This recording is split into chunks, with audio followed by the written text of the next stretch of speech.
और good morning बच्चों। Error में हम एक क्वेश्चन देखते हैं 7th नंबर। अब तक से हमने क्वेश्चन छह क्वेश्चन कर लिया। अब एरर में है 7th नंबर क्वेश्चन, देखते हैं बच्चों क्वेश्चन क्या कह रहा है। क्वेश्चन कह रहा है बच्चों, measurement of two physical quantities A and B are given as. A की वैल्यू दे रखी है 2 प्लस माइनस 0.01, बी की वैल्यू दे रखी है 1 प्लस माइनस 0.01। और दोनों ही वैल्यू सेंटीमीटर में इनके यूनिट दिए हुए हैं। जाहिर सी बात है ये ए और बी लेंथ नाम के फिजिकल क्वांटिटी हैं। अच्छा, अब ऐसी स्थिति में then find value of A B with error. तो चलिए बच्चों ये क्वेश्चन करते हैं हम। यहां पे देखें आप, पहले क्वेश्चन करने से पहले एक चीज बताएं आप, ए बी की जो वैल्यू है विदाउट एरर क्या है। तो here A B without error, A B की वैल्यू विदाउट एरर होगा बच्चों क्या, ये होगा ए की वैल्यू विदाउट एरर 2 और बी की वैल्यू विदाउट एरर 1 का मल्टीप्लीकेशन। तो विदाउट एरर ए बी की वैल्यू होगी 2 इंटू 1 अर्थात की 2 और सिग्निफिकेंट फिगर के रूप में 2.00। ठीक है बच्चों, ये हमारे पास ए बी की वैल्यू हो गई। अच्छा,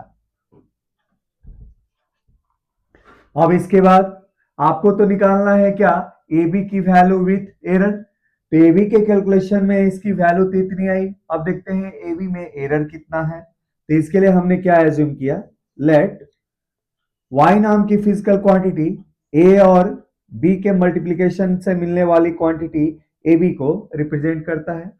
अच्छा, अब ए बी में एरर का अर्थ हुआ क्या, y में एरर। तो यहां पे क्या होगा बच्चों, यहां पे y में एरर डेल्टा y डायरेक्टली इसके साथ a के एरर और b के एरर के साथ नहीं जुड़ेगा।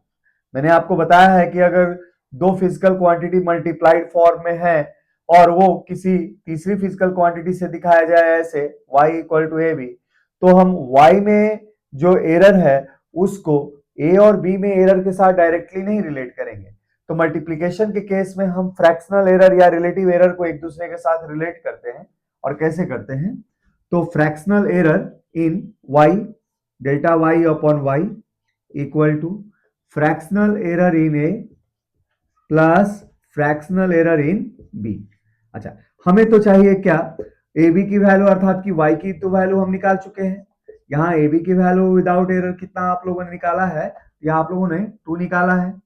अब आपको y में एरर चाहिए अर्थात कि ए बी में एरर चाहिए। तो हम क्या लिख सकते हैं, error in y delta y क्या है यार बच्चों, तो एरर इन y है, एरर इन y, या इसको ऐसे भी पढ़ेंगे एरर इन ए बी है।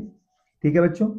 अच्छा, अब ये वैल्यू क्या है, तो ये वैल्यू बराबर है y जाके इधर मल्टीप्लाई होगा, तो y into delta A upon A plus delta B upon B, है ना। अच्छा, फर्दर हम इसको कैलकुलेट करते हैं। तो देयरफॉर एरर इन y या एरर इन ए बी की जो वैल्यू है क्या निकल के आई। तो चलिए इस एक्सप्रेशन को सॉल्व करते हैं और ये वैल्यू निकालते हैं। तो y की वैल्यू विदाउट एरर कितना है बच्चों, 2। अच्छा, a में एरर कितना है, a में एरर कितना है 0.01 और a की वैल्यू विदाउट एरर कितना है 2 प्लस b में फ्रैक्शनल एरर चाहिए, तो b में एरर कितना है 0.01 और विदाउट एरर b की वैल्यू क्या है 1। अच्छा, इसको हम सॉल्व करते हैं, देखते हैं क्या आता है। 2 इंटू ये वाला हो जाएगा 0.005। अच्छा, ये क्या हो जाएगा 0.01 और सॉल्व किया तो क्या मिला 2 इंटू 0.015 और फर्दर सॉल्व करेंगे तो क्या आ जाएगा 0.15 दूनी 30, है ना। तो ये हो जाएगा 0.03 आ जाएगा बच्चों। ठीक है, यह हमारे पास ए बी में एरर हुआ। तो देयरफॉर जो ए बी की वैल्यू विथ एरर क्या होगी, विथ एरर ऐसे रिप्रेजेंट किया जाएगा। तो ए बी की वैल्यू विथ एरर दिया जाएगा, ए बी की वैल्यू विदाउट एरर जो कितना है 2.00 प्लस माइनस, अब एरर कितना है 0.03, तो इस तरीके से हम ए बी की वैल्यू विथ एरर आपको ऐसे रिप्रेजेंट करेंगे। तो चलिए बच्चों और क्वेश्चन एरर पे हम करते हैं।